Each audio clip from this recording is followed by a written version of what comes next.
Welcome to Freaky Fast Broadcasting. Here tonight we have the Stars and Stripes Xfinity Series for round number 14 here at the New Hampshire Motor Speedway, with only 2 races left in the regular season before their playoffs kick off. This race is going to be a crucial one to see who can get themselves in position to solidify their playoff chances. But let's give a special shout out to all the sponsors who help make it happen here at Freaky Fast Broadcasting and help keep the lights on. And first, we want to give a special shout out, as always, to ButtKicker. Remember, every game deserves a truly immersive experience. The ButtKicker Gamer 2 lets you feel every detail, from subtle footsteps to the rumble of a V10 powered race car, from ambient environmental effects to the power of a nearby explosion. By moving a physical mass instead of only air, like a traditional speaker, the Gamer 2 provides instant, accurate, powerful bass response, and it's all perfectly in sync with every game with no additional software required. So make sure you head on over to ButtKicker.com and use FreakyFast20 to get 20% off of any purchase there at ButtKicker.com. And remember, that is FreakyFast20, and that's Freaky with 2 E's. And you can get yourself a ButtKicker Gamer 2 and feel what you've been missing. Also, last but not least, let's give a shout out to the McConey Setup Shop. The McConey Setup Shop is your home for iRacing setups and the official setup shop of the Richmond Raceway Esports team, fielding the number 46 and 90 in the Coca-Cola iRacing series of Jimmy Mullis and Zach Novak. With everything from legends to cup cars, we've got you covered. Dirt setups for late models, modifieds, and wing sprints are available as well. Coaching with professional drivers such as eNASCAR Coca-Cola iRacing Series champion Zach Novak, his teammate Jimmy Mullis, River Hayes, and more are also available. And remember, at McConey Setup Shop, there are setups, but they're your victories. You can head on over to www.McConeySetupShop.com today, where you can use our promo code FFB10 to get 10% off of any setup purchase there at the McConey Setup Shop. And make sure you also check out their coaching lessons that they got going on to there. $25 an hour, very great price for their top tier coaches over there. And be on the lookout also, as we did a giveaway this past month. We'll be having one come up soon also, so be on the lookouts on the Freaky Fast Facebook page and social media, as we'll be looking to get another giveaway here soon with the McConey Setup Shop, or possibly something else. So make sure you always stay in tune with those Freaky Fast socials, as you could be winning yourself some cool gear. But now on to the racing action out here on the racetrack. I am Zach Hall calling the action. Later tonight, we will have our usual main man here, Sam Dyers. He's running a little bit behind, so he'll be here to the racetrack as soon as he possibly can. Till that point, we'll have our producer, Robert Moyer Jr., up in the booth, and he'll be joining us in a few moments. But the racing action is going to ensue here tonight at the New Hampshire Motor Speedway. This 1 mile racetrack here. Man, what a track it is. Super, super flat. Very, very tough one. These drivers are going to have a handful tonight, as right now they are already headed off into their qualifying session. They have 10 minutes here to put down 2 laps to be able to decide where they're going to start from their positions here tonight at the Magic Mile. First times rolling in there. 30.951 for Kyle Bowling. He's going to be first at the moment, and what's great times there, backing up his practice pace. So we'll see who can put down the fastest time here. But it looks like we got Robert Moyer Jr. now joining me up in the booth. Robert, welcome, as we get some great racing action here tonight at New Hampshire. That is right. Well, thank you, Zach, for hopping on in here tonight and filling in for Hunter. Sam Dyer, like you said, will be here within a half an hour to finish off calling all the action race. But until then, you're going to hear my lovely voice up here in the booth here at Freaky Fast Broadcasting with Stars and Stripes at New Hampshire. And, man, what can we talk about this track? This track is it's very fun, very flat, but it is a fun track, Zach. And I know you know a little bit more about this track than I do. I mean, what are these guys looking at to get speed out of these Xfinity cars, especially with the new shock package? What are we going to look? I mean, we watched what the shock package did last night at Coda, and holy mackerel. And then the tires. What are we going to see tonight? Do you think we're going to see this supply, I don't know, shocks and tires? Think, or we could be looking in for a change here tonight, that's for sure. This is an unknown now. I would say I know exactly what they're probably out there feeling, but I can tell you from past experience, this track here, one of the more tough tracks to find your groove at. you got to find that line that suits your driving style, the way the tires are going to wear in. And a lot of how you drive it comes down to the balance of the car. You're a little bit loose, you're going to be trying to save that right rear, so you're going to be trying to find the line that makes you not slide that right rear as much. If you're a little bit tight, you're going to be trying to find that line that uses the right rear over the right front instead. So these drivers are going to have to look and choose where the cars are balanced for and which line will work perfectly for them. But I think that's one thing we'll get to watch that's fun at this racetrack. You usually see most people hit that third groove. That's usually their preferred line here. But I think that second groove, if you can make that work, that's going to be the groove that you can make passes and possibly be even the fastest groove if someone makes it work right. Okay. All right. Well, yeah, I know the third groove. I've seen it plenty of times with you and some other drivers out there, like you said, going up that way and using that third groove, even though, down below, as we all know, is faster way around. But again, ladies and gentlemen, iRacing had a big update yesterday with the Cup cars, Xfinity cars, trucks, and some other stuff that they brought out for us. For goodies here for everybody on the iRacing side of things. So I feel like we're calling a next gen car, Zach, and we just don't know the unknown. And now here we are talking about an Xfinity car that we really don't know what's going to happen here. I mean, it just feels so weird. Yeah, it's definitely out of the ordinary here. This big of a change to see something, especially something like the shocks. We don't really hear too many changes with just the suspension. It's usually the aero, the engine package, stuff like that. But this change here to these suspensions could be a great deal. And hopefully it's an improvement. That's what we're hoping. A lot of guys said the road course stuff was improved. I know they got tires on the road course side of the thing, so that was I know another side of that maybe added on to that advantage. But we'll see how much it affects the guys here tonight. But I tell you what, Dylan Grimm, right now, having the fastest time in qualifying. And Tim McNally, if he can go out and put down a time he put down in practice, who was yet to put a lap down in that 88 machine, he could still sit at the top of the board because he ran a 30.77 as our top time to 30.78. So some drivers not backing up their practice speed, but man, some great times so far. And I know that Dylan's a driver that also needs to make some more races to be able to, because he's got a win so far already to lock himself in, but he can't miss the next two races, so he gets that lock in like he is going to use. Right. Well, an update on Timmy and Kyle. They both got EOL start of tonight's race after the ordeal last week at Watkins Glen.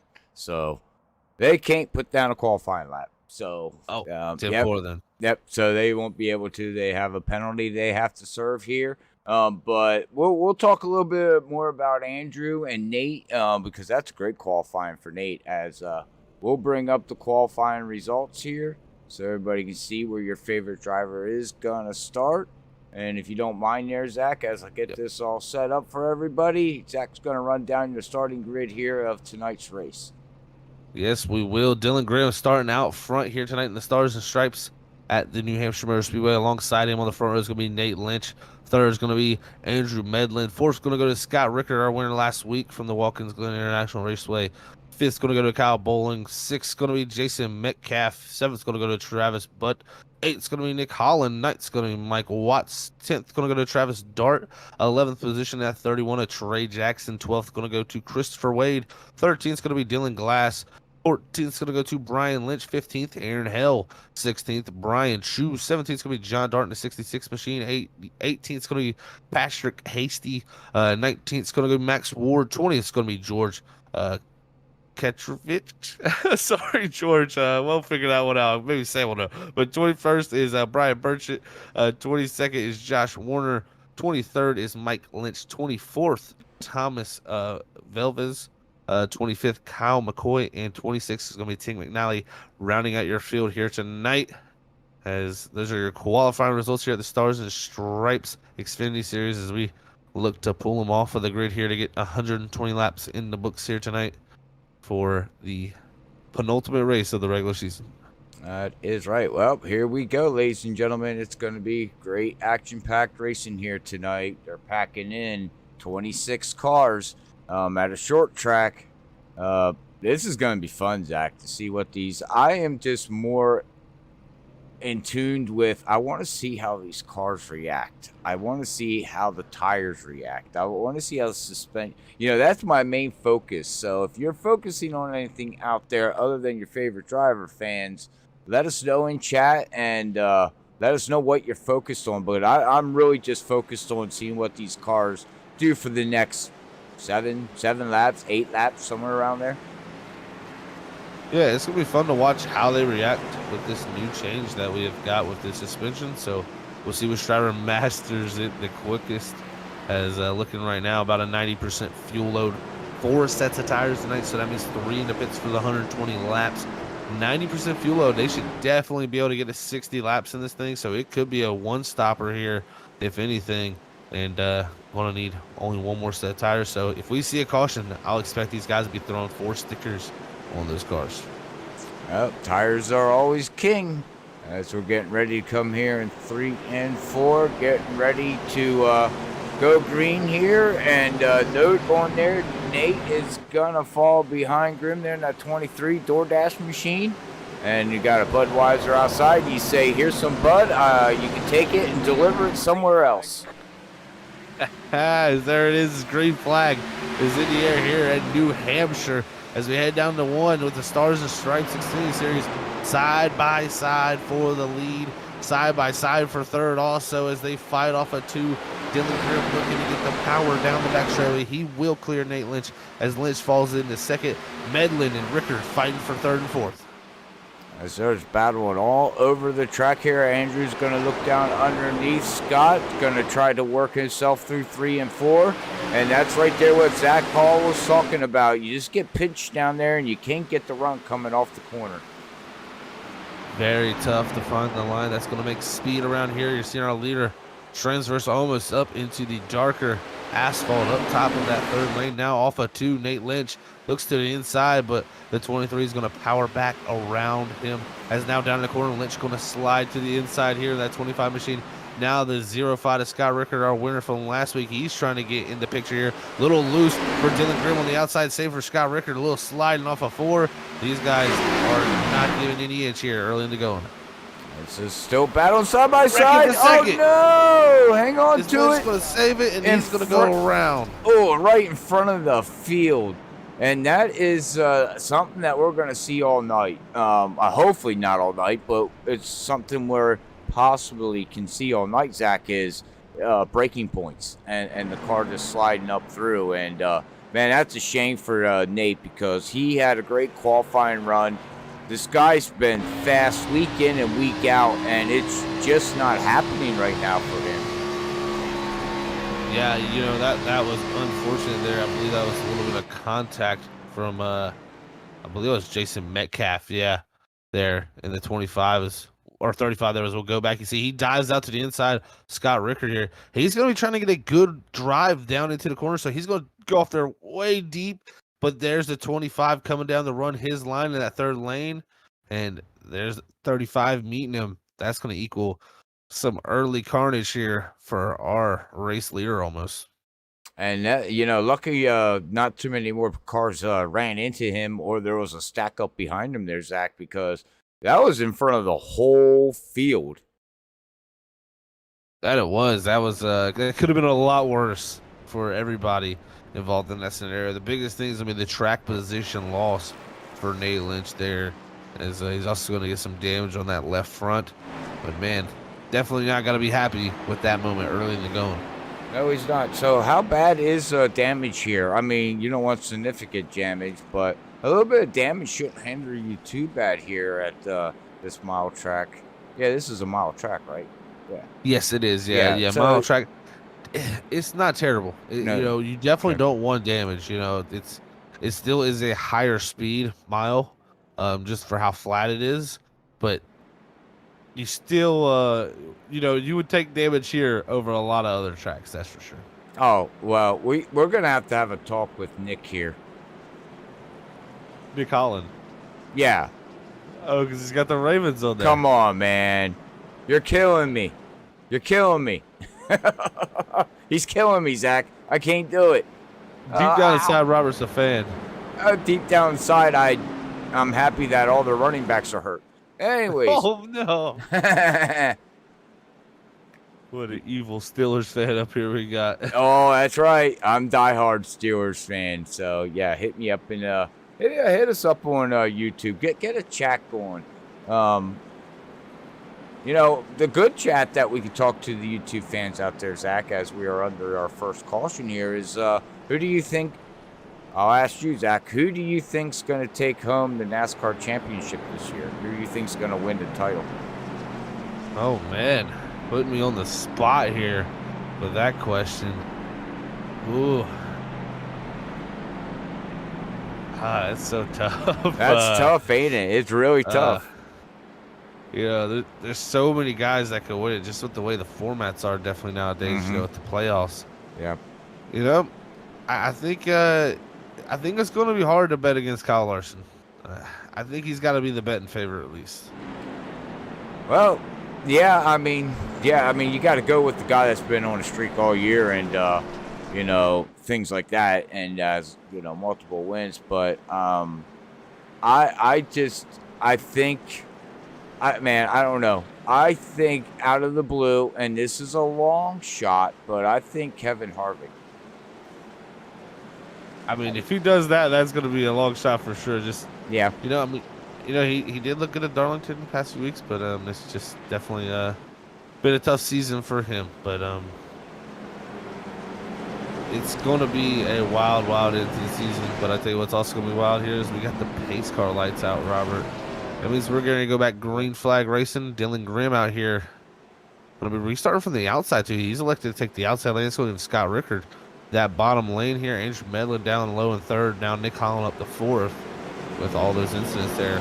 Let's see how Dylan Grimm times this here on this outside line. I think this could be the right spot for him to start, though.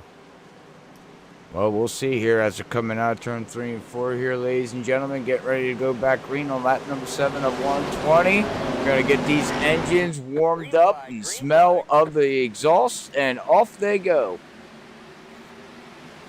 What a launch there from Grimm, but Scott Rickard takes advantage just like he did almost last week at Watkins Glen. Can he take advantage of a driver, giving him the bottom lane and giving him the advantage? Yes, he does. Cannot be stopped. The 05 out to the lead here early to go, and Grimm going to lose the lead. Oh, as Scott Rickard is going to take over the lead here with 0-5. Like you said, Zach, he got up front there now. Now he's out here running it up front. And now the question is can anybody catch him? Because normally that car, once he gets out front, it's hard to pass. You really got to figure out how you want to work it, because you can see he's already pulling 5/10 already on that 23 already in, 2 laps? Yeah, he's definitely pushing hard right now, getting a good little gap built in that 0-5 machine. Holland, though, up to third. He's been a big mover there from that 8th position. Same with Mike Watts, 9th to 5th. So seeing a few drivers definitely drive up to the field. Dylan Glass there, 13th to 8th. Going to see a good climb there for a few of those drivers as they look to climb through the field. Is Scott Rickard just trying to drive away and use the tires. It seems like he's very committed to using up any bit of tire he has. And with this new tire model that we have here now in iRacing, with this new recent update that we were talking about earlier, I'm starting to see that you can push these cars a little bit more harder. You know what I mean? These guys, you got more grip makes you go faster, and you can push it harder. It's a learning curve for all these drivers of how far can you go until that tire plateaus off.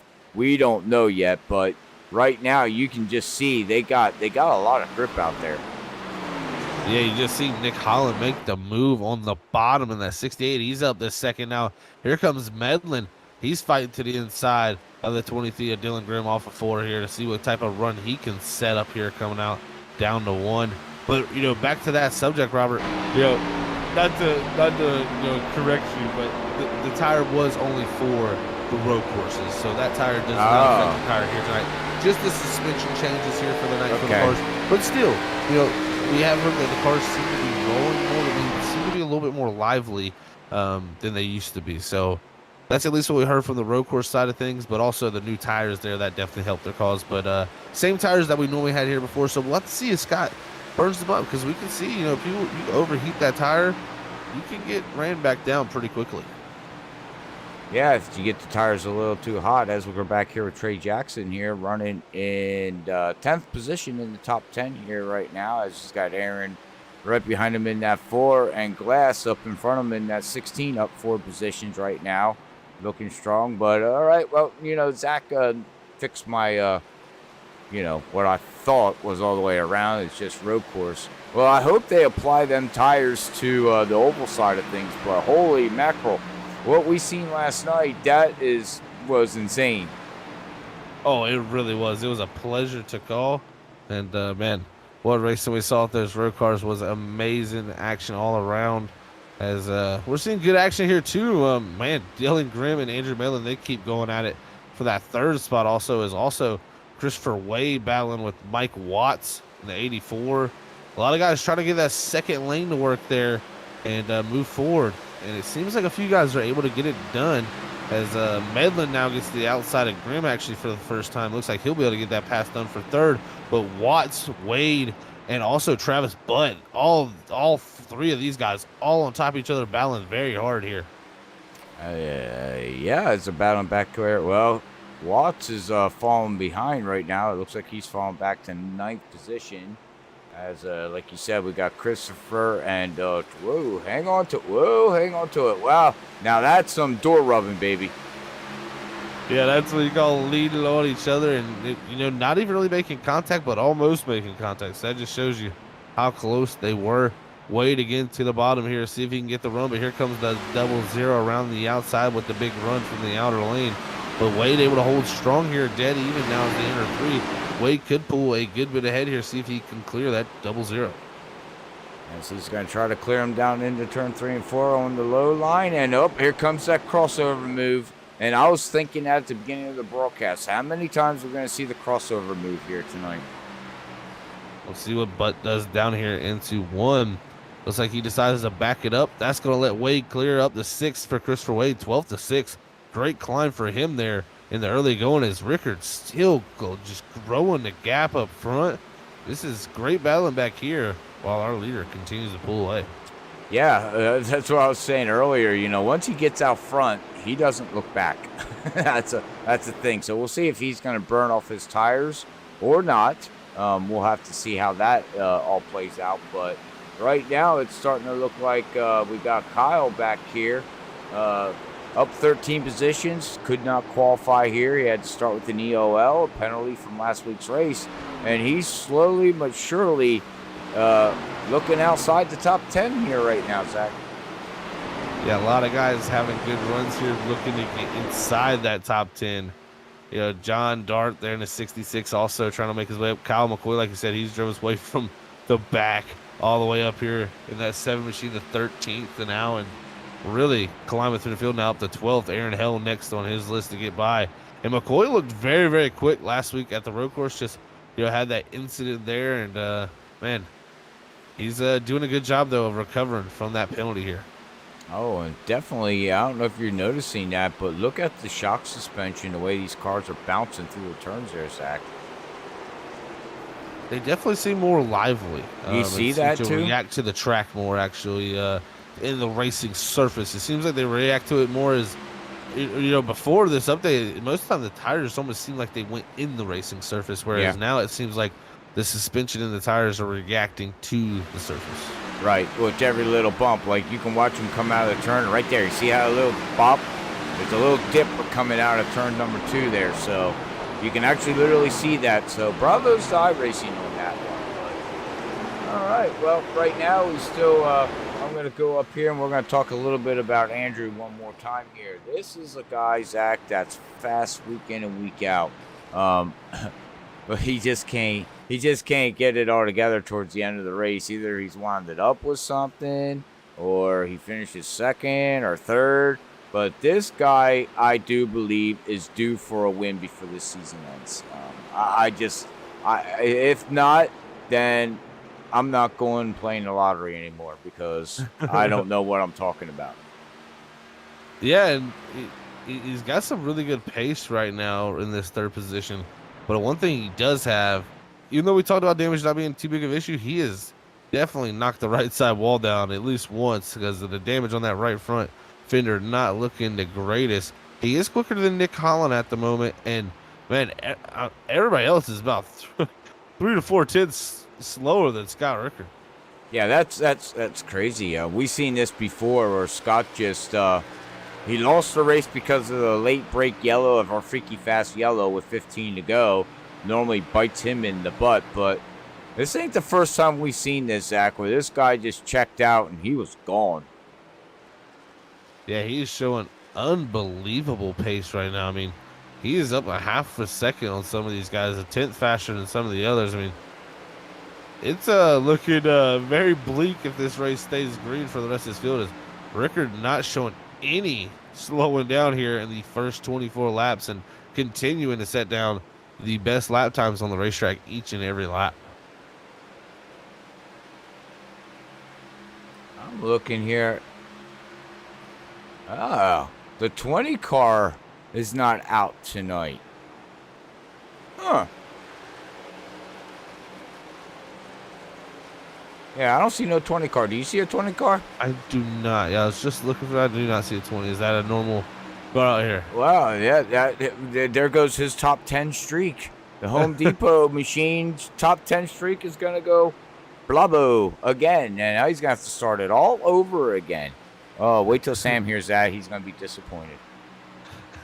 I think I remember that faintly from last week. Sam bringing up the 20's top 10 streak there he had going. So unfortunate there for him to miss tonight, but great racing going on throughout the field still here, 25 laps in. And looking at, this is 2 races to go, including tonight here for the playoffs for these guys. And looking at it, who's locked in on points right now in a win, or who's locked in on a win. That's Scott Rickard, Kyle McCoy, Nick Holland, Mike Watts, Travis Butt, Dylan Grimm, and also on points, I believe it's Andrew Medlin. So there is drivers that are locked in on points also because Andrew Medlin has not got a win. But, Dylan Grimm, I know he needs to at least do 13 of the 15 races, so he needs to do these next 2 races. He is here tonight and running very good, so that helps him out as he's dropped back to 5th now from that pole position, but still running very, very good early in the going here to set him up for a good playoff run. Right. So, yeah, I mean, if he starts next week, he's got plenty of points. It basically just locks him in as the league structure is like you said. You got to run 13 of 15 races to make it in, to the playoffs. So, he should be able to, I do believe he should be okay to make it in. So, but we're back here looking at that 88 Jordan machine here at Timmy, man. He didn't qualify either as he had the EOL penalty, and he's now worked himself up to 16th position, up 10 positions here, trying to run down Brian Lynch right there in that number 24 Hooters machine.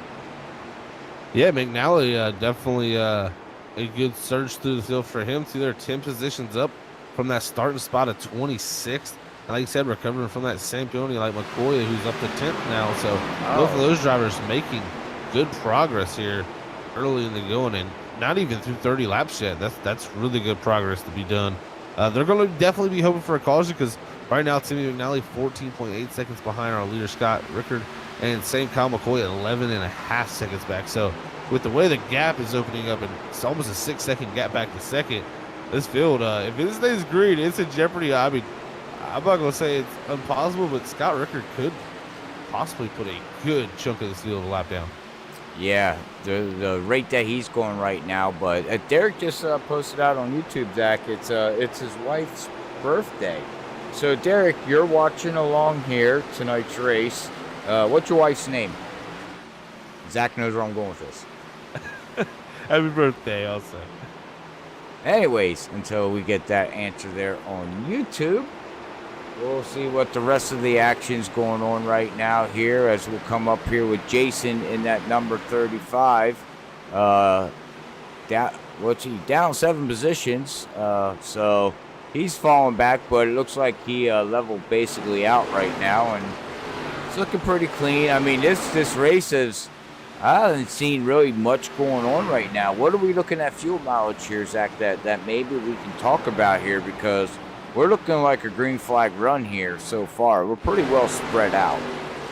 Yeah, and I mean, with with 120 laps here too, Robert. That's the thing that's really looming in my mind is these guys should easily be able to do 60 laps here under green with a 90% fuel load, I believe. So I'm thinking you're not going to be able to, we're not going to see more than a one stop here. I think these guys stop at lap 60, come down here, get tires and fuel, and go to the end of this thing to 120. I mean, a lot of guys hoping for a caution with the gap up front. But I tell you, these races in New Hampshire, they can get into this green flag recession like this, and we can see, these cars back here not that far away from each other, so we could see some action like this happen back here during caution out. But this track seems to be as close as you race, one of the tracks that does go green for a long time.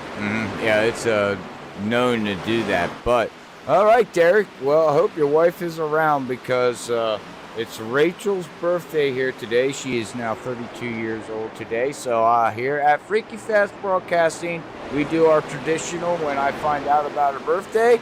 Zach knows where this is going, but I'm going to do it for her. Happy birthday to you.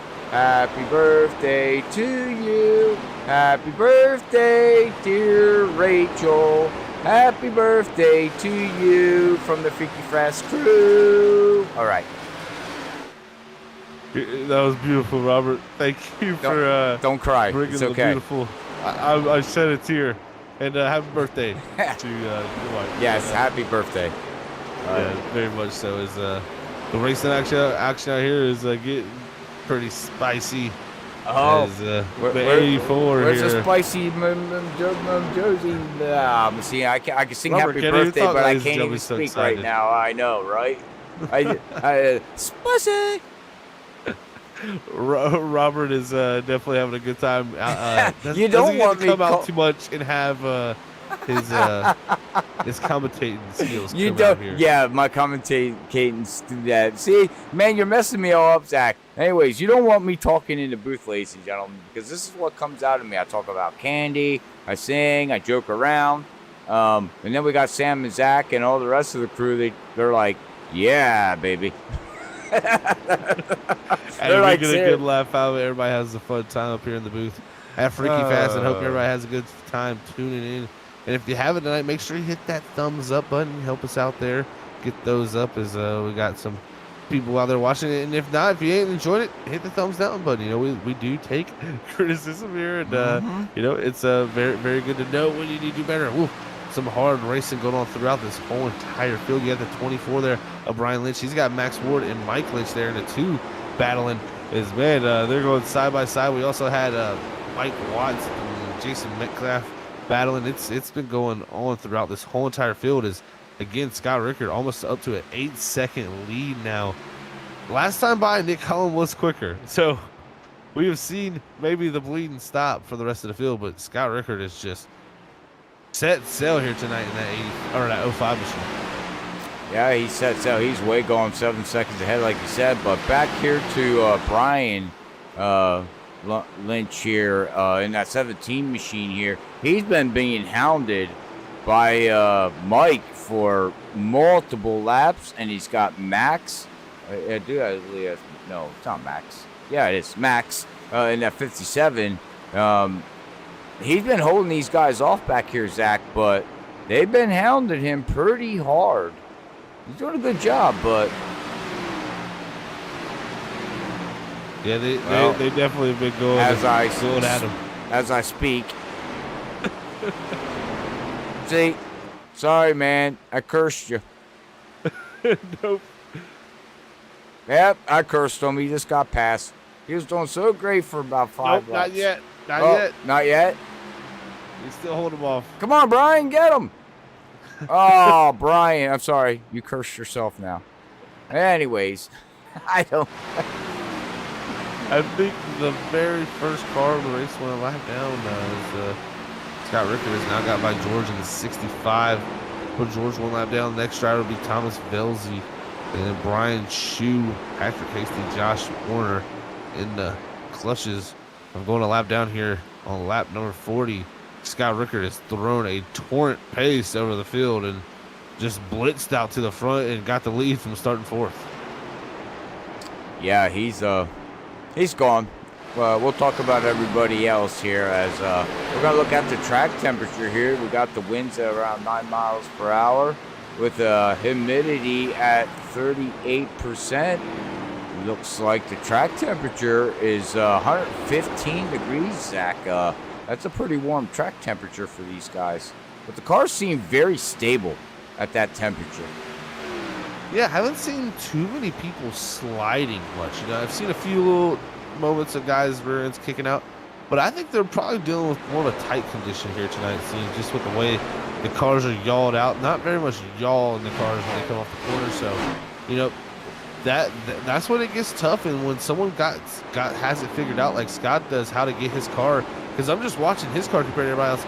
His right rear is kicked out a lot more. He's able to figure out how to get that thing pointed and get that nose in the right direction compared to a lot of these cars out here.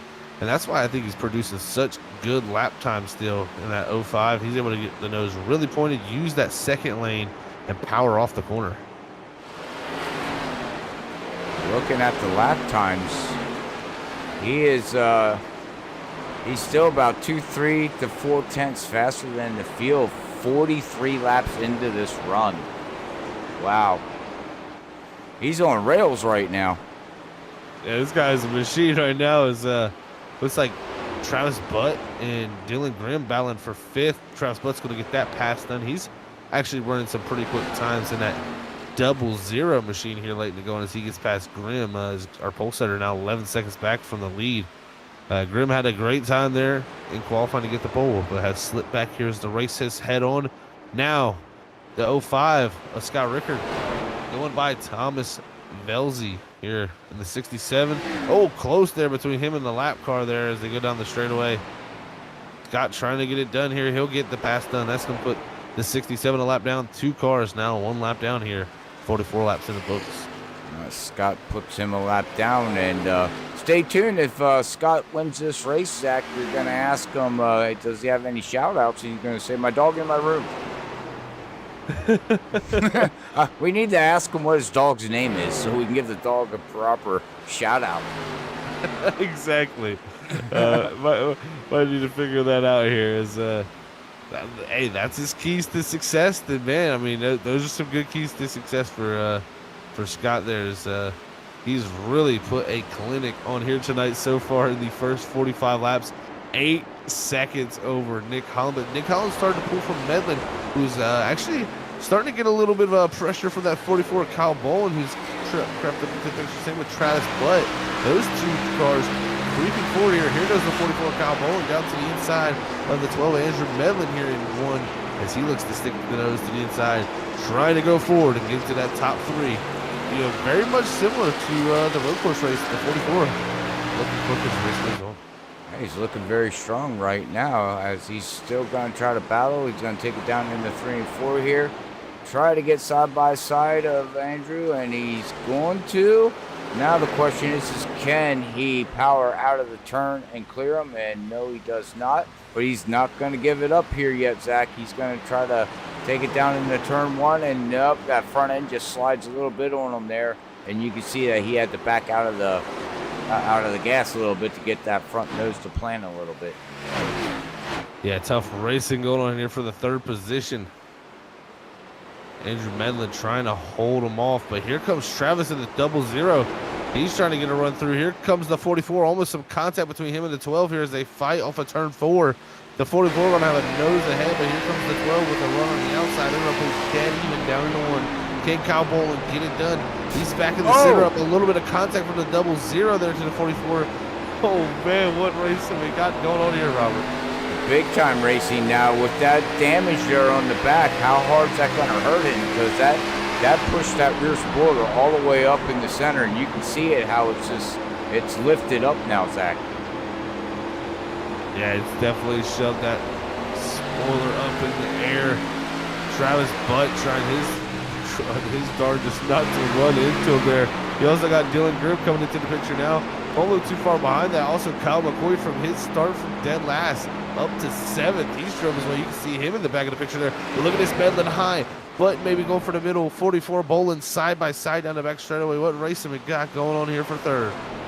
Huge racing going on here for 3rd. They're not giving it up side by side as Butt's trying to figure out. And then does he take it 3 wide? No, he's going to take it 2 by 2 though with Kyle though, as yeah, that car looks like a little loose now on him there with that rear spoiler damage there, Zach. You can see it swaying on him just a little bit. Yeah, guys starting to lose the rear end definitely just a little bit right now as the run goes on. Looks like McCoy the first to hit pit road here on lap 50, so maybe these guys not able to make that lap 60 mark like I'm thinking, Robert, so we may have to see a 2-stopper here as the battle continues on, but continuing forward in that 0-0. He is fighting the hardest. He's driving from 7th to 4th here, trying to take 3rd. Ruben, Kyle Bolin battling behind that. As he's going to go down into turn 1 and 2 again, and that 0-0 there of Butts, man, he looks very strong on the low line here. You can see the difference in the cars as we got a 4-car battle going on. Oh, that's a lap down car. Holy mackerel, we got so many cars. Woo. Everybody's stuck all over. A little bit of shot to George there in the lap car. A little bit of a shot there from Dylan Grimm. Got to be careful here not to push the lap car too hard. Going to go to the outside. Dylan Grimm does. Here goes Kyle Bolin, splits the lap car off of 4. As, man, I don't know how Andrew Mellon is holding on to this position, but he is. And look at the run Kyle gets with all that battle, and he's going to come right up, and he's ready to pounce here too. He's looking very strong, and man, Kyle right now is just struggling. That car is kicking hard with that rear spoiler damage. That's not helping him on exit anymore. Doesn't look to be, as here comes Kyle McCoy on the bottom in the 7. He's on new tires, first one to pit there on lap 50. We'll see if the other drivers are able to stretch it. More cars on pit road here on lap 51. So that's really telling me that I don't think they can make it. We'll have to see what our leader Scott Rickard does. But at the moment, these drivers right now looking to possibly hit pit road. We'll have to see if anybody can get that at 60 point, Robert. 7 laps to there. That'll be the point they're looking to make it a 1-stop. I do believe they should be able to make it, Zach. I mean, we're looking at 6 more laps to go here. They should be able to make lap 60. I wouldn't imagine why they couldn't. But if we stay green, they're all going to wind up with an extra set of tires sitting in pit road that won't be used. So, you know, maybe this all plans out. If, like you said, you know, you get to lap 60, then, you know, they could take their set of tires and keep us, you know, have another set in there to finish off the race.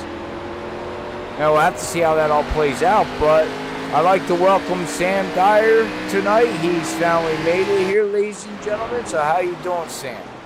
I'm doing all right. A little bit more relaxed. I just broadcast I just came from, but I'm doing good.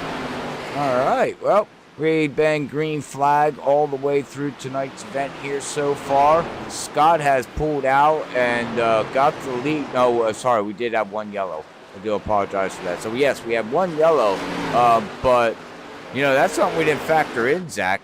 That yellow, they saved a couple laps there on fuel. But, anyways, we went back green. Scott got out front, and Scott has not looked back. He's got a 9-second lead over the field right now. There's just been a lot of battling going on back and forth throughout the field here right now. But that's the update here for you, Sam. So, ladies and gentlemen, thank you for listening to my comical stuff. Happy birthday to Rachel again. And I'm going to hand it over to Sam Dyer and Zach Hall to call the rest of the action here with Stars and Stripes. Yeah, I mean, Zach, like you guys were noting on lap 60 right there, but I mean, it certainly is going to be close as a lot of these drivers just trying to get to that mark. But I mean, Zach, from your point of view, how have you been feeling about this race?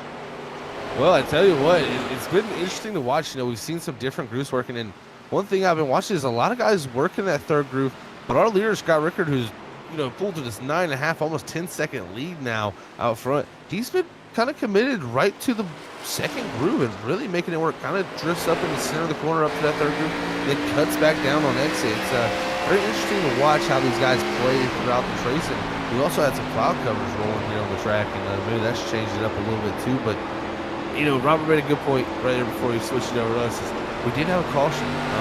We had some guys pit at lap 50, so that kind of made me worried if they were going to make it to here 60. Maybe that caution is going to allow them to get to this point, but they got to be thinking in the back of their mind, if they can barely make it to 60 here, they're going to need another caution to make it that final 60. But we'll see who stretches it, who plays it right. I'm on the edge of my seat now because this is where strategy's playing in. Some guys may be electing to do the two-stop.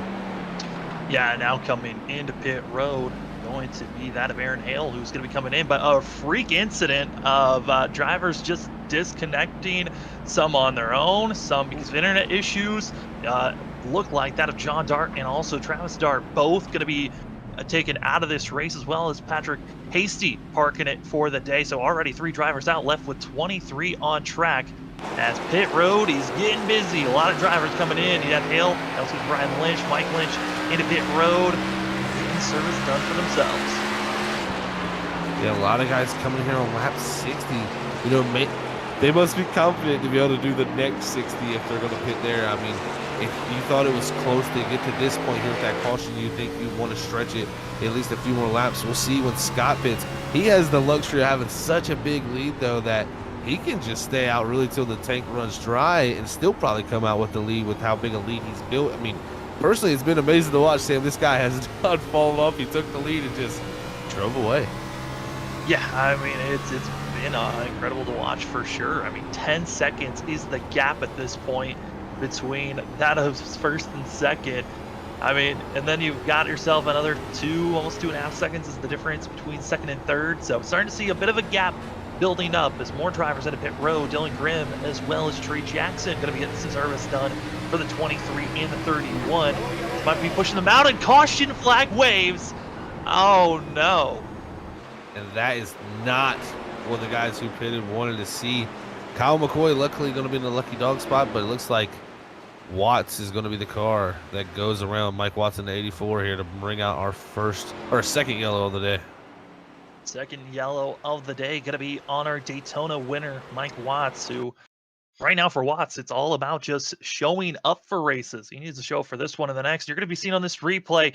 84, he pitted about 9 laps ago. I mean, about 2 laps ago. So he's on fresh rubber, trying to get aggressive and just losing the rear end on those colder tires. Yeah, this is one of the most common things you see since we've had, the cold tires really come into the oval side of racing. You really worry about as a driver when you pit, man, other guys are going to be pitting at the same time. They're going to be pushing it for the first time on a clean track, and the tires are going to be really, really cold, and they're going to be able to push it to a good extent because usually they have nobody around them, and then they overdo it because of those cold tires, and it just goes around instantly, and you have that caution. So always got to keep that in the back of your mind as a driver and got to decide when to pit. I think these other drivers who waited played it very right now because they're going to get a caution here, get the fuel, and probably have plenty of fuel to make it to the end. Yeah, I mean, half the field came in to pit road and all came out about a lap down when that caution waved, and about 12 to 13 drivers were on the lead lap when that caution came out. I mean, it's hurting those drivers that pitted earlier because that undercut they were trying to do is now going to throw out the window, and now they're going to be on the off foot on this next restart. But that's also, for Rickard, this has got to be kind of frustrating as well, having over a 10-second gap lead over second, and it's all gone in an instant. Yeah, that is a tough situation to be in, especially, this is a track where you get your rhythm build up as a driver. He pulled that big lead, but once he got to like 7-8 seconds, right in that 9, in that range, he didn't pull as fast as he did at the beginning of the run, pretty much. So we'll see maybe if these guys figure somehow as the run goes on, maybe they'll be able to keep up a little bit better. But this definitely, if you're Scott Rickard, puts him back in his ball court where he has to go back out there and do his best to try to get away. Because before, he was on a cruise control mission pretty much from there just to get to the end. Now going to have some threats, as I believe most drivers going to be looking to take the wave here, Sam, because of those early pits. Yeah, we're expecting a lot of drivers to take the wave around. Going to be, I believe, starting off with the driver that's in 10th position, that being Dylan Glass, he's in 10th place, going to be trying to take the wave around. But also some of these drivers that were staying out, they might be putting themselves in a spot where they have to come back in just to top off, because some drivers pitted much earlier than that halfway marker. So they might have to be coming back in again, and those drivers going to be led by Brian Chu, as well as Kovacic and Lynch and a couple of others coming into pit road. But this is massive for both Travis and John Dart, who got disconnected, both got reconnected, finding themselves both being 5 laps down. But they could have been over 12 laps down if we stayed green.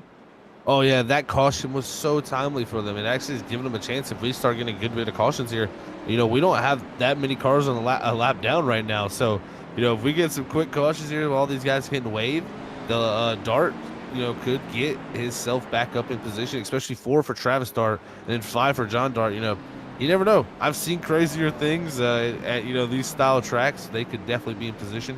One driver I think who lucked out probably the most of any single driver, I would think it's definitely Kyle McCoy. Coming in tonight, had to start from the back of the field. He was the first driver to hit pit road on lap 50. He got the lucky dog, so he was able to come back down, get his car serviced after that caution at least. He will start from the tail end of the longest line. That's going to be his issue. But at the same time, with so many wave around cars, he's going to start pretty far forward.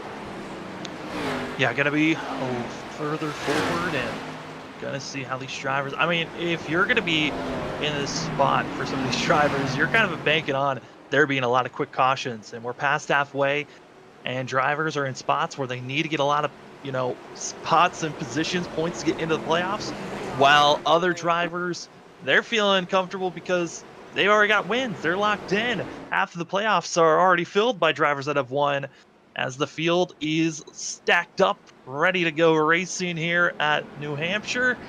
As we'll take another wave around to let the drivers reset, as race control given that spot for themselves. But Zach, again, this is an important race because we're going to Talladega next, where it's a wild card race, where here tonight, this is a strategy race for how drivers are going to be finding themselves possibly getting points, good points day, or someone might sneak away with a win.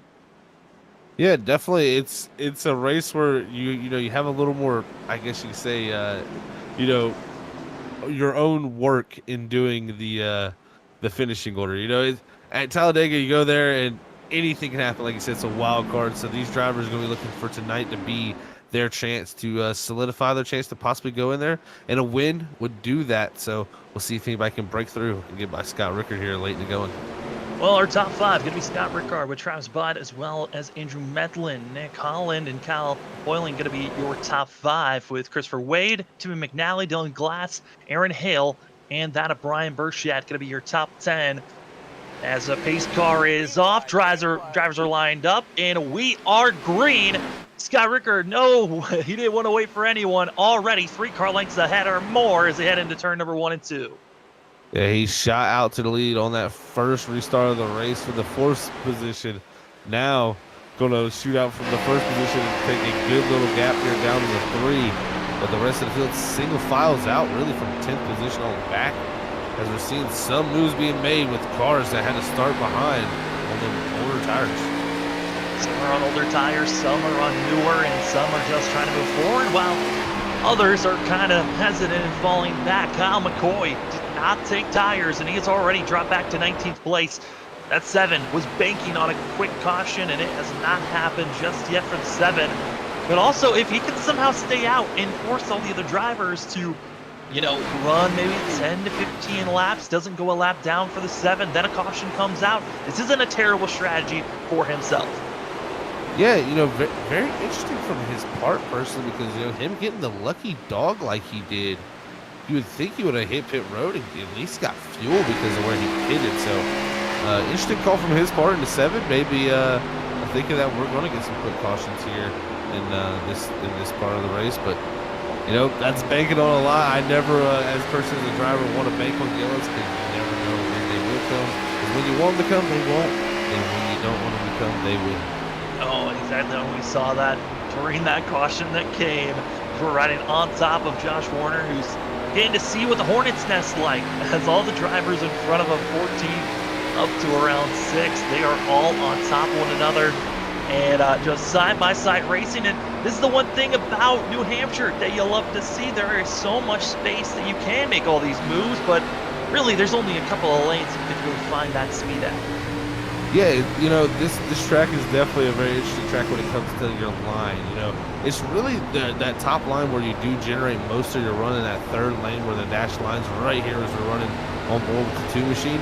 But you can also make that second lane work, and you'll see a lot of guys drift up from that third line. There's some big moves being made here down into one. But you'll see now down into the inside here on the second lane. This is so tough to do. It's a flatter part of the racetrack.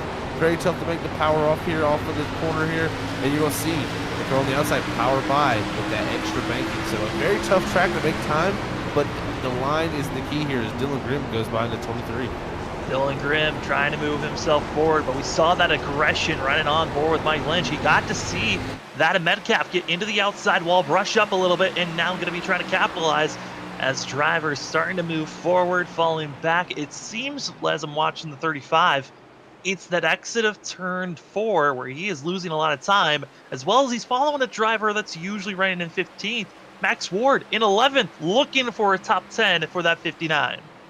Yeah, Max Ward working his way up here in this 59. Great run for him there in that third lane. Oh, he's got the 59 right there, as you say. Side by side for Grimm and Jason Metcalf. A little bit of beating and banging off of 4. Going to get very close on that quarter panel as they ride down the front straightaway. Here's Grimm trying to make up time here as he got caught under that caution. Yeah, got caught, and now you're seeing all the drivers trying to make their moves. We're still watching this amazing battling. It's going for 11th place as Ward, Grimm still side by side. And right there, saw Grimm get aggressive, trying to outbrake and trying to do a slide job move, but it's the center of the corner. Here comes Max Ward, that outside line, a lot of power as they're thinking about going 3 wide for a second there. Whoa. This track here can set up for some wild 3-wide action. And when you get 3 wide here, it's almost impossible not to lean on the driver on your inside or your outside here as they head through 1 and 2. You're going to see Nate Lynch up here not too far ahead of Max in this 59 machine. Nate Lynch, remember earlier in the race here, started second. It was running so good, got caught up in the wreck. He's now broken back into the top 10 as he's trying to get by Dylan Glass into 16 as Grimm fights around the outside of Jason Metcalf. Yeah, I mean, also looking back to the way that we saw Nate Lynch running back at Rockingham, I mean, there's less banking here compared to Rockingham, but pretty similar on the fact that Nate Lynch has been looking good at these short tracks. We'll see if the 25 can continue to move forward for himself as we're now looking at the nose of how these drivers are running. We're now moving to the 25, and one of the, the things that we're going to be seeing for a lot of these drivers is who's going to be the one that can be aggressive and consistent at the same time. Because right now we're seeing a lot of the drivers from 10th on back on top of one another, but everyone up front, the closest battles for second, where Andrew Medlin thinking about trying to make a pass for that second place spot. I tell you what, Medlin fought hard in that first run there, Sam. He was fighting so hard to hang on to third, now trying to get up into second here early in the run. He looked very quick in the first 30, 40 laps, then started to fall off a little bit. But here, Butt was the one that was really strong on the longer run. He's going to try to hold him off here and hopefully not let that 12 get back in front of him, because it was such a tough time for these guys to get around Medlin because he was so good about just making time around that top line. And right now, he's the one trying to make time on the bottom to get the second. Having that pressure on your rear end that Travis is dealing with, having Medlin just right there, I mean, it almost feels like you're being suffocated with how much someone is just always on you at all times. But right now, Andrew Medlin is now going to back up, recoup. And honestly, the best thing you can do is try to just stay on someone's back bumper, pressure them as much as possible, as that is what Medlin's going for. And then behind them, you've also got Kyle Boylan. You try to catch up to that of Nick Holland. Holland, the hot hand in the middle of the season, won 3 in a row, but ever since then, 68, he has been having a real up and down season in this last quarter of the regular season. Yeah, he was a solid second place car here in that first run. Has dropped back down to 4th. So a little bit of a fall off for him, maybe trying to let the tires come to him. And it did seem as the run went on, he was more solidified as the second fastest car out there on the racetrack. So we'll see if he can get back around. But Kyle Bowling was another driver who was coming forward as the long run went on, but he just kind of got caught up there racing very hard between him and Medlin. So it kind of burnt his tires up. So we'll see what he does here to elect once he gets up to Nick Holland. It's so tough, the decisions that you got to make as a driver.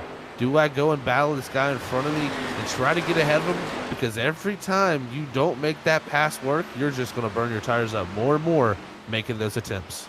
Yeah, I mean, it's one of those things where you got to pick and choose where you want to attack. And as we're seeing our front runners, they're all still in line. Really, the only challenge we're seeing is for that second place spot where Andrew Medelin's trying to get to the inside, but just cannot get there.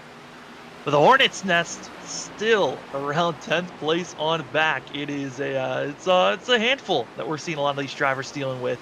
As right now you're seeing side by side going to be Nate Lynch as well as Jason Metcalf, and also lap traffic, as that's George Kovacic going to be trying to stay high out of the way of these drivers, as well as you see that of the 24 Brian Lynch, who's just trying to get out of the way. Lap traffic, I think, a factor that we knew was going to be there, but also it's difficult because all the drivers that took the wave around, they got to get by all this lap traffic. Yeah, this is where it's tough when you get the waiver rounds and then you get guys on new tires, old tires. Different strategies is when you get the more conglomerate size packs like we're seeing here at these short tracks, and different strategies is what we got as we run through 3 and 4 here. This pack of cars, I mean, you got a mixture of cars, lap cars, lead lap cars, every type of car here coming off of 4, making one giant group. And that of Metcalf able to get by on the inside. Brian Choo Choo going to be in 21st position, 1 lap down. But everyone else from Medlin and 11th on back, a lot of work to be made for themselves. As you see here for Brian Burchett, one of the cars that's second to last of those that are on the lead lap, currently running at 18th. Getting to see a great battle of Max Ward and Mike Watts. Watts, who brought out our second caution of the day.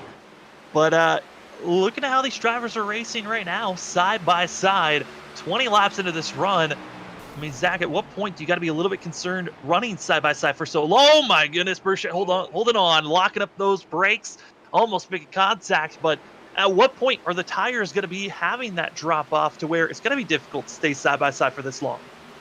Yeah, I think personally we're hitting that point now. About 30 laps in, your tires are pretty shot at that point. That's when the tire temperature really starts to spike, and that's when it gets really hard to make passes. It does open the door for guys who are struggling. It makes it kind of easier to pass. But if someone ain't struggling, you catch them at this point of the run, it's so tough. And not only that, this track has some pretty interesting dirty areas. Man, we got so many people trading back and forth right here in front of Brian Birch. It looks like Dylan Glass, Max Ward here, 16th and 17th. They are going at it with Mike Watts right in front of them also. It continues to race on, but we got to give huge thanks to our sponsors as we're past 3/4 of the way through this race. We're going to take a quick commercial break. When we come back, we race it to the end here at New Hampshire. Thank you for joining us for the Stars and Stripes Xfinity Series, the penultimate race before playoffs here tonight. Very important points-wise, it's Scott Rickard trying to become the most winningest driver of the season. Can he get it done? We'll be back in just a few.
want to be the best, you can't settle for the rest.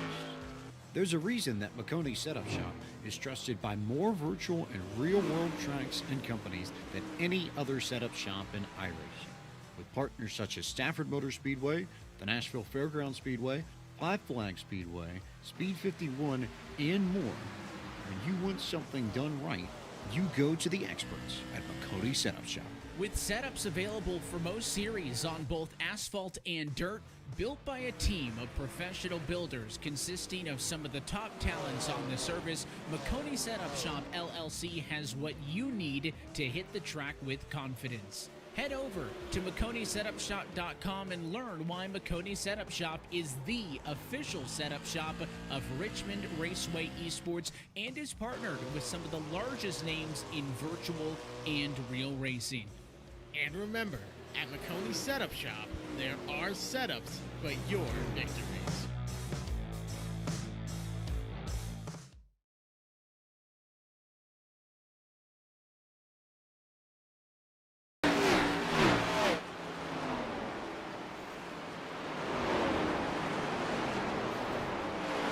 Welcome back to the Stars and Stripes Xfinity Series for the penultimate race of the regular season. Drivers have been putting on a show throughout the field, but it's been all Scott Rickard up front, 5.5 seconds or more at this point over second place of Travis Butt, who Butt's been having a handful of Andrew Medlin to his back bumper with Kyle Boyling. Nick Holland going to be in second, but this is setting up for our final race of the regular season next week, Talladega. It's going to be a wild card race to see who can be making it into the playoffs, and drivers are getting set, getting ready. We already know 6 of them that are locked in. The question is, who else will be joining our 6 drivers that have already won? As, oh no, there goes that clinch to the inside wall. No yellow waves. Mike Lynch, nowhere to go. And the yellow finally waves. Well, we came back after a commercial at a perfect time here, Zach. As you are here on Freaky Fast Broadcasting, I came in late. Zach got to watch the first half and all the racing so far. Zach, our third caution of the day now. Wow, that one, what a timing we got up here, man. You guys are on board. I gotta give you because we're back here for this live caution. But yeah, Lynch just loosening out of 2. Major damage though on that 2, and maybe he has a fast repair in his back pocket. Don't know if he had any damage from earlier in the race he had to use it on. Hopefully he's got something to fix that out, because what a wild race we've seen so far. Now Scott Rickard again going to give up another about 6-second lead. He had almost built up there, so he's just been having those leads taken away from him tonight by those yellow flags.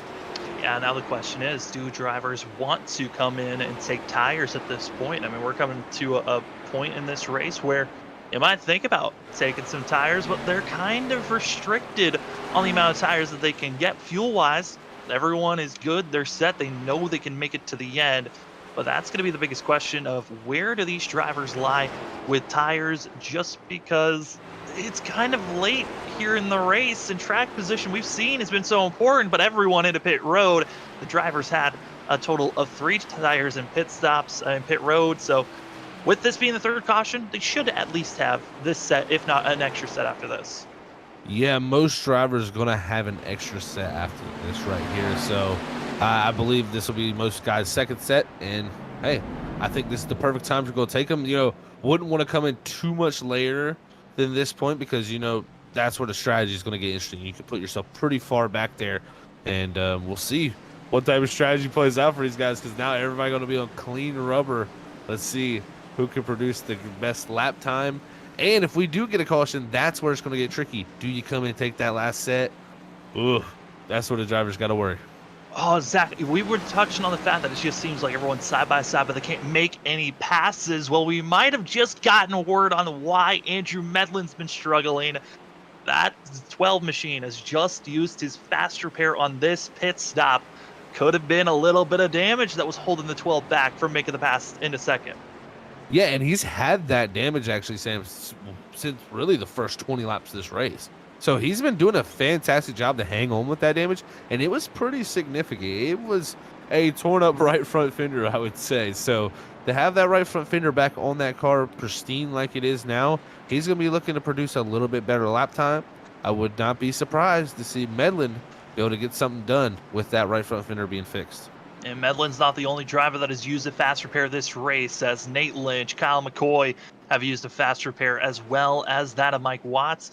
Dylan Glass has used one. Josh Warner has used his fast repair, and also Mike Lynch did have a fast repair. The 2 is set and ready to rebound from this one.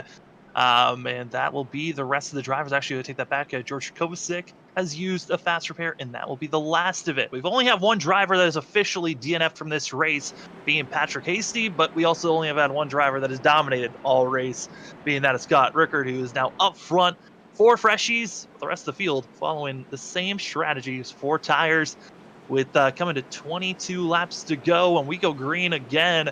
Going to be around 22 to 21 laps to go. So drivers certainly got to get themselves situated, as an incident I think might have just happened. Nope, I saw Max Ward just come to a complete stop. He was letting all the drivers go on by for the 59. He'll be back in 18th position as we're stacking up, getting ready to go here. Zach, 21 laps to go and we go green again. It's time to make your moves now if you're going to make them. Yeah, right here, Travis Butt is sitting in a very interesting position. If he can get the restart of his life, get on the quarter panel of that 05, pinch him down there, he may be able to get that pass down the outside lane. We've seen the outside lane be valuable on these restarts sometimes, but also if you're sleeping on the outside, it's been not that valuable. So we'll see how it all shakes out here in the final 21 laps. Cannot wait to see if someone can get by that 05. Well, this league has already made me turn into a spaz before. It's probably going to do it again. Pace car is off. 21 laps to go, and we are green for the Stars and Stripes Xfinity Series. We've already seen the Hornets' Nest 10th on back. We'll see now if it can carry forward, as already top 4 single filed out. It's side by side for 3rd. Here comes Travis. He's going to get a little bit of a run, though, but Scott says none of that. He's going to pull a little bit of a gap as they get the power down. In the back of the pack, though, fighting hard. Drivers trying to get forward like Kyle McCoy in the 7 machine. Almost some contact between him and Nate Lynch back here. But right now, pretty much single filed out is Scott Rickard trying to run away. It's still bumping and grooving going on further back. Nate Lynch, Kyle McCoy, they continue to bump through 3 and 4. They're probably going to continue on with that as McCoy on the outside. Going to try to make that second groove work for the 7. In front of him, you've got that of Chris Wayne as well, Jason Metcalf, working with one another. And that outside wall, not where you want to be, especially for McCoy, who just brushed it, had already used his fast repair. You don't want to add more damage, especially late in this race. Yeah, right now is all about going forward and staying out of the wall, not losing any time. This Metcalf in front of him slides and loses the rear. Here comes McCoy wrecking behind there, though. We're going to have another yellow. Yellow going to be waving, and drivers extremely slow, as we'll take a look and see exactly what started this. But Max Ward, who was running back around the 18th position, I believe he might have found himself getting loose, as we'll see on the Freaky Fast Broadcasting replay. Going to get loose, and poor Brian Lynch, nowhere to go, it looks like, as coming out of turn 4. Gonna be hard racing, but that loose sensation with new rubber kicked in, and the 24 nowhere to go for himself. Whew. Oh, man. Unfortunate there, like you said, for the 24. Nowhere for him to go. And he takes a hard lick into the inside wall. Max Ward, though, cold tires like we brought up there, Seb. It's just so easy to do. The same thing we've seen with, with also, I believe that was the 84. Yeah, of Mike Watts. He did pretty much the same thing there under green flag conditions, though. So we've seen those cold tires be an issue. We'll see if anybody elects now to come down with 18 to go to get that final set. I don't think you're going to see anybody pit. Oh, Scott was taking a chance. Oh, Travis. Ooh, that is a big decision. This track here has that commitment cone right by the wall. And when you have that commitment cone right there, you have a late, split-second choice. I've seen guys hit that wall before, and luckily, Travis able to get back on track with no issues. Well, sometimes also if you make those late decisions, some drivers, when they see you duck down, they're like, okay, I'll take your spot then. They'll drive up, and if you wiggle yourself back onto the racing surface late, you can make a big collision just by trying to fake other drivers out. So luckily there was no other contact, but that was a very scary situation. I went back and saw the driver that we saw during our replay that got to moving left, moving right, got out of the way just in the nick of time. That was Thomas Velez in the 67. Great driving from that team who we've seen all season long just have poor luck being collected in other people's messes. That go around able to survive, currently in 18th place for the 67. As the drivers are in line, 17 coming to 16 laps to go, so we might go green with 15. It's only going to ramp up from here, Zach. That it is, and you know, we were talking to Robert before here, Sam, and he said the Freaky Fast curse lives here at Stars and Stripes with the 15, 15 to go yellow. So we might not have seen the last yellow of tonight. And like you said, it's ramping up only from here. You know, this is where it's going to get mixy, though. You know, if we get another yellow in 5-6 laps, that's where I think you have a question as a driver. Do I pit? And then if a guy from, say, Travis Butt, the first one commits, he could make the next car from 5th on back decide to go. It's, you know, that's where it all gets real mixy with this pit road situation with tire limits. Scott Rickard, though, sitting in a position where he's kind of the lone duck out there sitting. He's got to decide before anybody. And if he makes the wrong decision and everybody goes in, he will be a sitting duck. Yeah, I mean, you do not want to be that sitting duck, especially late. But, I mean, we come to a point where you make these late pit stops where it's track position is more important than anything else, unless the whole entire field follows you behind, as drivers kind of giving the sign that they're getting ready to go get stacked up and ready to go. We'll wait for those pace car lights to turn off as they come across the line, as drivers trying to get stacked up here, getting ready to go. We got the 1 to go. We're going to be going with 14 laps to go. Again, drivers that are locked in by wins goes to Scott Rickard, Kyle McCoy, Nick Holland, Mike Watts, Travis Butt, Dylan Grimm. Of the drivers that have won this season and are locked into the playoffs, with Andrew Medlin already locked in for himself. And, you know, they've got that lift off of their chest of, hey, even with the wins for those 6 drivers and for points for Andrew Medlin, you know, running consistency is great and running consistent, but I think it's more of that momentum a lot higher than the consistency as the playoffs. It's going to be a mad dash once we get to that point for the Stars and Stripes Xfinity Series. The drivers are getting ready to go through 3 and 4. Top 5 going to be Scott Rickard, Travis Butt, Andrew Medlin, Nick Holland, as well as Dylan Grimm. All drivers that are locked into the playoffs. As the pace car is off, we are green, and it's going to be the inside. Scott Rickard with a great launch, and it's going to be Andrew Medlin to the quarter panel of that of Travis Butt into 1. What a start there. Travis almost stayed to the outside quarter panel of the 05. He may have a run coming out of 2, though, here. Does he duck to the inside, down the back straightaway? Run for Travis Butt in the double zero. He looks to the inside, down to 3. First time we've really seen a challenge on Scott Rickard in over about, I'd say, 80 laps, it feels like. And it's going to be Travis Butt to the quarter panel, going out of turn number 4. Still right there, but Medlin into the wall. Got to be careful, almost getting into Nick Holland as the 12 drifting back. He just used that faster bear and automatically getting damaged within just 10 laps of getting that repair done, as the battle for the lead still just a 2-horse race.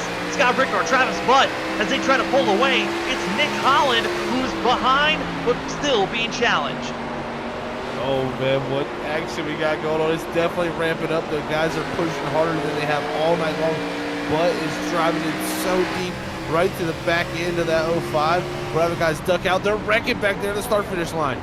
Wreck in the middle of the pack. It's going to be Trey Jackson just getting by, but it's going to be George Kovacic as well as Nate Lynch that were heavily involved in this one. And it's going to be putting us under 10 laps to go at the time of this caution. Oh, Zach, this is... we're going to restack. We're going to try it all over again. That we do. They're in contact with Trey Jackson. Nate Lynch bringing that yellow out.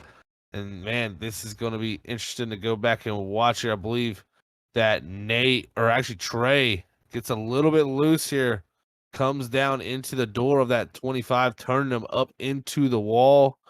And Matt's going to collect a few other drivers here on the front straightaway. Tough ordeal for Nate Lynch today. Had a lot of pace, started second, running second, got involved in an early caution, none of his doing really, and now involved in another caution, none of his own doing. Almost identical to the way that his Rockingham race went. I mean, he was running so well and then gets caught up in other people's incidences. And now we get to reset, try this again. as the field currently, they get to try the same faking out as they're coming around the line. Travis Butt, once again, going to be faking. No one else going to be fooled by that one.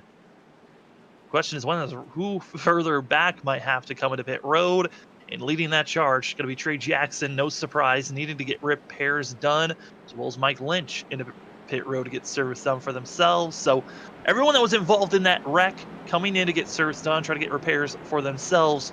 Rest of the field deciding to stay out, which we're going to be less than 10 laps to go when we go green. That's not a lot of time for these drivers to really get themselves sorted and feel like they're in a comfortable spot to race this thing to the green, because it's short track racing here at New Hampshire. I would not be surprised to see another one. And the usual thing here in Stars and Stripes is going to overtime. Hey, OT is always a possibility here at the New Hampshire Motor Speedway. This place is a wild track. When you get hard racing like you do in these late restarts where, you know, you're willing to risk more on these late restarts. Early in the race, you're going to give more room. You're going to try to hold your lane. Later in this race, especially battling for these top 5, top 3 positions, you're going to be really shoving your way through. And, some of these guys trying to make it in on points also for the championship, so to get to that playoff. So you need every position. You never know at Talladega what your fate may be. So you need to get every position and point you can here tonight if you're trying to get yourself in by points. Points. That is all that the driver's been hearing for these past 2 or 3 weeks of, hey, if you haven't done well, you got to step up. You got to step up each and every week. Well, now it's time to shut up. Put up or shut up at this point, because you've got to perform. And right now, the drivers that are up front, all of them have been doing that. It's Kyle Boylan who's in 5th, though. He has been Mr. Under the Radar all season long, always running around 5th to 4th position all season. And now the 44 in a spot in 5th place. There's a shot that if some of the drivers up front get a little mixy, too much contact, could be seeing the 44 have that first win just drop in his lap. That would be some sight to see. You never know here at this track. All it takes is one little incident to happen here, especially for our leader, Scott Rickard.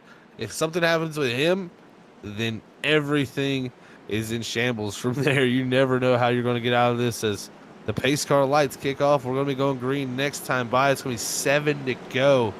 Scott did a good restart the last time, but Travis's each time has been learning and timing it a little bit better. If he can time this right, Sam, I really think he has a shot to get around this 05. He's shown a good bit of pace here in these restarts. Gonna have to figure out how to get a great launch. It's now going to be Nick Holland on the inside, with Andrew Medlin going to be to the outside in 4th. Kyle Boylan, Dylan Grimm, Kyle McCoy, that of Chris Wade, Kyle McCoy, Aaron Hale, as well as Jason Metcalf going to be your top 10, with Dylan Glass, Watts, as well as that Burchett going to be your top 13. Warner and Ward going to be your last of the top 15. We got 23 drivers on the lead lap, but it's time to see who's going to get a shot to win here. Pace car is off, and they are green already.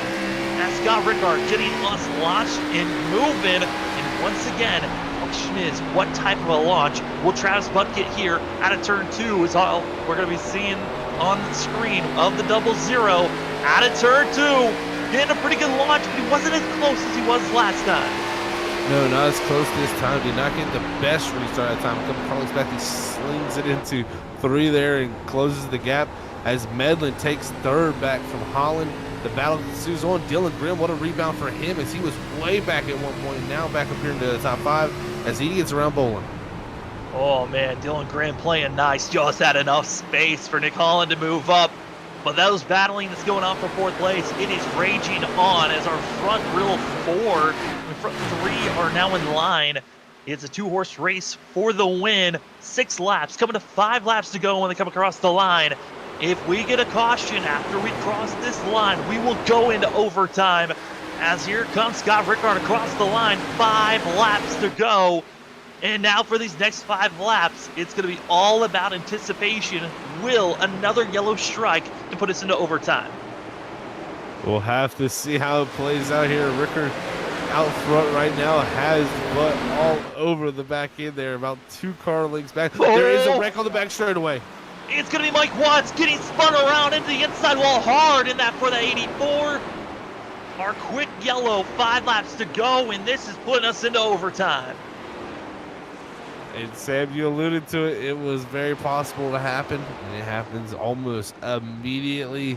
As we even had an incident behind that there, but Watts and Dylan Glassley, they make some contact there on the back straightaway.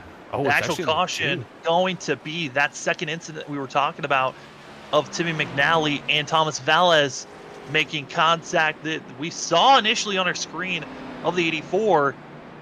But he was off the racing surface. It was the McNally and Valles contact that actually brought out the yellow. Yeah, that was an interesting little incident there, as I believe we're going to be able to go back here and see exactly what happened. And you'll see the 67 here, Valles coming down.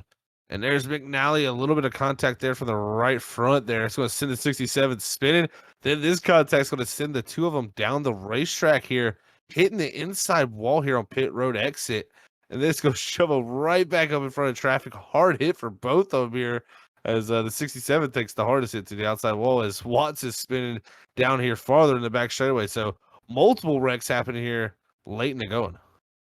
Yeah, a lot of contact, hard racing going on, and everyone trying to get every little bit of this racetrack and every position they can grab. But for some of those drivers that were involved in that wreck, they had already used, such as Mike Watts, a fast repair. So they now get to go into pit road and hope they don't have what we like to call the meatball of required repair time. It's a black flag with an orange dot in the center that drivers get, where you have to come into pit road to repair for that duration of time. Otherwise, you will be disqualified from the race. So some of these drivers, they are forced to come into pit road and get those repairs done. And this is the worst timing to get that type of an incident, as Timmy McNally has already called it a day for the 88. Yeah, he's going to bring it behind the wall there. But yeah, Watts, I believe we'll have to see here. He's probably going to pit. Looks like he's actually going to stay out, so must not have that required damage flag there. And he's going to stay on track, try to get what he can in that 84. Right now, still in the lead lap with overtime here looming. You never know. With some wrecks in front of you on a white flag, you could gain some spots and get some points. But Watts, I believe, like you said, won it earlier this season, I believe, at Daytona, and he will have himself locked in with that. Yeah, locked in. The biggest thing for Watts is that he needs to just show up. There is a requirement when you have won a race. You have to show up for 13 of the 15 regular season races. For that of Watts, he is needing to make sure that he's started those races. He's missed already 2 races, so he's kind of in a must start type of a form for himself. For Dylan Grimm, all he needed to do was start today, and he was locked into the playoffs. So, a couple of these drivers, little bit anxious and hoping that they can at least start the race. But right now, it's drivers ready to get going as the pace car is getting them lined up. Everyone's sorted. We are now into a green-white checkered attempt. And there was a change to the ruling. It was originally 2 attempts at green-white checkered. Well, the admins weren't a fan of the fact that there were going into the second attempt at times. So we are now only having 1 attempt. This is it. Who is going to win at New Hampshire? Our 1 attempt at overtime, Zach. The pressure's on. This is it, Sam. It will be the end of tonight's race here with this green flag. Man, I can't wait to see what they can do. Everybody hold on to your seats. Thank you for tuning in to Freaky Fast Broadcasting. This is what we came to watch, though, here at New Hampshire, the Stars and Stripes Xfinity Series. Right now, you got a lot of drivers that have already won this season, but right now, running back in 6th, you got Kyle Boylan looking for his first win. In 3rd, you've got Andrew Medlin looking for his first win. Both drivers looking good points-wise to make the playoffs, but they want to lock it in. But they've got to beat the 2 drivers that have been up front, challenging and defending all season long and all race long. It's going to be Scott Rickard, Travis Butt. We are green for a 1 and only attempt at overtime. Scott's going to get the best launch possible for himself. Going into turn number 1, it's the Freaky Fast. 1 to go if we get to the white flag, but that's the question of if. If we don't get to the white flag, this race ends up under yellow. Oh, man, the lead is going to get very spicy here down the back straightaway. Contact for 3rd between Holland and Medland. Butt's going to have to get something done here quickly as they're wrecking almost back here as they'll be coming out of 4 here for the final time. They're coming to the line, and it's going to be your Freaky Fast one to go. If you'd like to sponsor the one to go, go contact us on Freaky Fast Broadcasting on Facebook. As right now, into turn number 1, Scott Rickard's done everything possible, but they're wrecking. They're back. It is a complete melee, as it's just a 2-horse race to try to win this thing. It's Scott Rickard, Travis Butt, as they go into turn number 3, the final attempt, as it's going to be Butt wall riding it against the wall. He's Kyle Larsoning it, and it's working right now for the 0-0. Coming out of turn number 4, side by side, the momentum's not there. It's going to be Scott Rickard getting the win here at New Hampshire. I'm mind blown. What a finish. He is not in real life. Well, how can you frown on it virtually, as Travis Butt just sent it, knowing that was his final shot to try to get a win, and it almost worked out for the 0-0.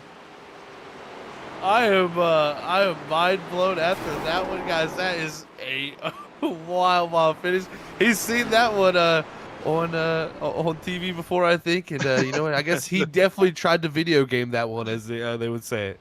Oh, he certainly did, but it just wasn't enough, as Scott Rickard getting his 4th win this season, and his mirror certainly was terrifying to watch. Just seeing the 0-0 just launch to the outside wall on the entry of 3, and it almost worked out. A little bit of fun to watch, but oh, Zach, I mean, we're going to have a fun one interviewing these guys. We will be right back to have a word with that of 3rd place finisher Dylan Grimm, as well as Travis Butt with his video game type of move, and Scott Rickard getting his 4th win. We'll be right back here on Freaky Fast Broadcasting in just a few moments.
Well, the rule was changed for just one attempt at a green-white checkered, and we certainly got a show as everyone from third on back got collected in some type of chaos, and the man who survived was going to be that of Dylan Grimm. But we saw the battle for the lead, where we'll be talking to our front two later about that final corner and the drama there. But first, we're going to start things off with the 23, Dylan Grimm, on his point of view of that final attempt at a green-white checkered.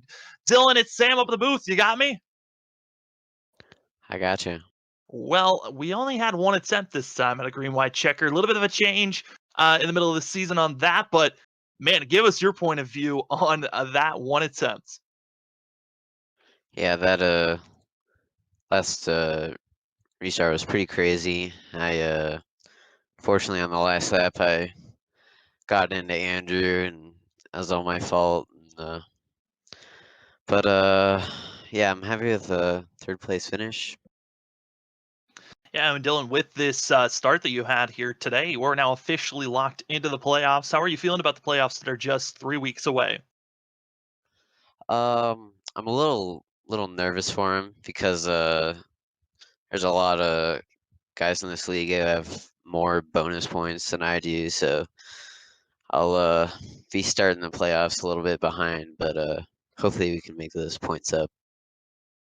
Well, Dylan, before we let you go, the floor is yours for any shout-outs. I want to shout out Nate and yeah, just everyone who puts on this league. It's always a good time. You guys for doing the broadcast. You guys always do a great job. Love watching the races back. And my family, if anyone out there is watching. That's going to be Dylan Grimm in the 23, getting a third place finish. And with the start today, locked into the playoffs in 3 weeks. Well, Dylan, good luck with the wild madness that's going to be happening next week at Talladega. Yep. Thank you, guys. Well, now we get to talk to the show. We got to see the replay, also what happened with Dylan and that of Andrew. But now we're getting to see on screen what madness gave us Travis Butt and that of Scott Rickard at the end. Travis, it's Sam up in the booth. You got me? I got a copy. Well, we only have one attempt at a green-white checkered, and you certainly sent it. You saw the pro do it. You did it yourself. Give us your thoughts on that one and only overtime attempt. Our teammates, we were talking about it. We're like, what do we do? I said, what do I do? I said, what if I just pull Larson here and, go outside? And, Brian goes, hey, it worked in practice. I tried it. So I said, I'll do it on the last lap. And I actually had a good run on him on the last lap going into one, and I didn't take advantage of that. I decided to stay behind him and then, try to follow him into 3, and he got off 2 really well, and I didn't. So I said, heck with it. And I actually would have beat him. I 100% would have got him and everything, but I let out of it because I said I didn't know if they were going to allow that or, if I would have got it for wall banging or anything. So I would have had it. If you listen to my throttle response, I let out of it completely. I kind of let Rickard get back in front. He deserved it. He was so dominant. I think he led every lap. So, yeah, we saw that in a second. We were just like, okay, he's got the run, he's got it. Oh, he's backing off. But yeah, man. I backed way off. I didn't want to win that way. I mean, yes, a win's a win. It would have been awesome. I felt bad for Rickard because it would be like, reverse roles. Larson always dominates and then somehow doesn't win at the end of the race. But I let out of it. I really didn't deserve it. I was probably a top 5 car, but right there at the end, him and I were fastest. Him and I would pull away by a second in about 4 laps. So, I was probably at the end a good second place car. So, I was happy with that. But no, he was just quick. I mean, I wasn't going to get him. The only way I was going to do that was pulling that move. And I had him too.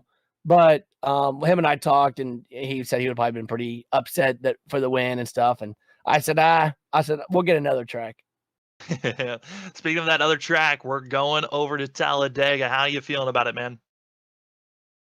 I love Dega. I've had better luck with running it up front than running in the rear. So you'll see me up front the whole time. I'm over playing games. I want to race. So I'm gonna go stay up front and I'm gonna try to lead every lap and hopefully I lead the last one as well. Well, Travis, before we let you go, the floor is yours for any shout outs as we're watching you wall riding currently on our screen. Heck yeah. I hope everyone enjoyed that one. I'm gonna get a kick out of that one. So I thank the sports community and Chummy Motorsports. Thanks to you guys for doing all that what you guys do here. I enjoy you guys' entertainment. I hope you guys' YouTube views are going up as well. I got some buddies, got jump on and watch it. So, but thanks to the teammates, Kyle, Brian, and Josh, they keep me updated. I wasn't able to practice again this week, and they were able to, tell me what I needed to do and what lines to run, and I was able just to pick it up right off the bat. So, like usual, I usually get better as the race goes on. So, congrats to Scott again. Well deserved win, and maybe I'll use that wall riding skill on the last race of the year for the championship. I don't think I'll let out of it then. So, we'll go from there. Absolutely. Travis, congratulations on second place finish here, and good luck next week. Thank you.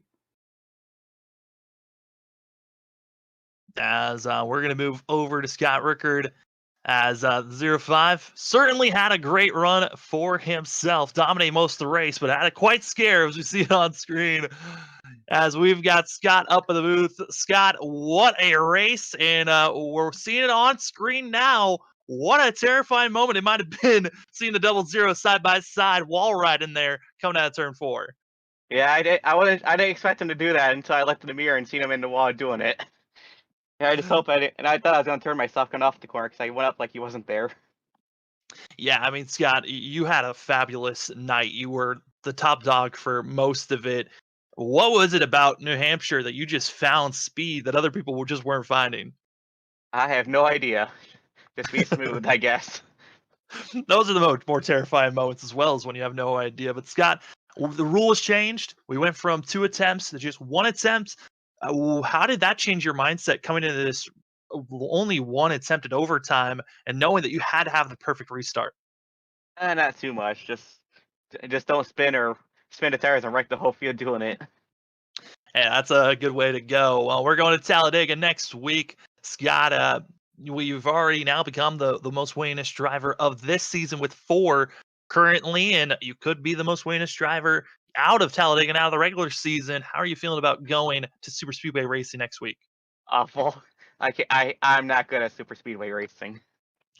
Well, Scott, before we let you go, the floor is yours for any shout outs. Everybody, Misfit Motorsports and my dog in the room. Sarah. Sarah. Yep. Well, Sarah did a great job cheering for you as you got the win here at New Hampshire. Scott, congratulations, and good luck next week, and good luck in the playoffs in 3 weeks. Thank you.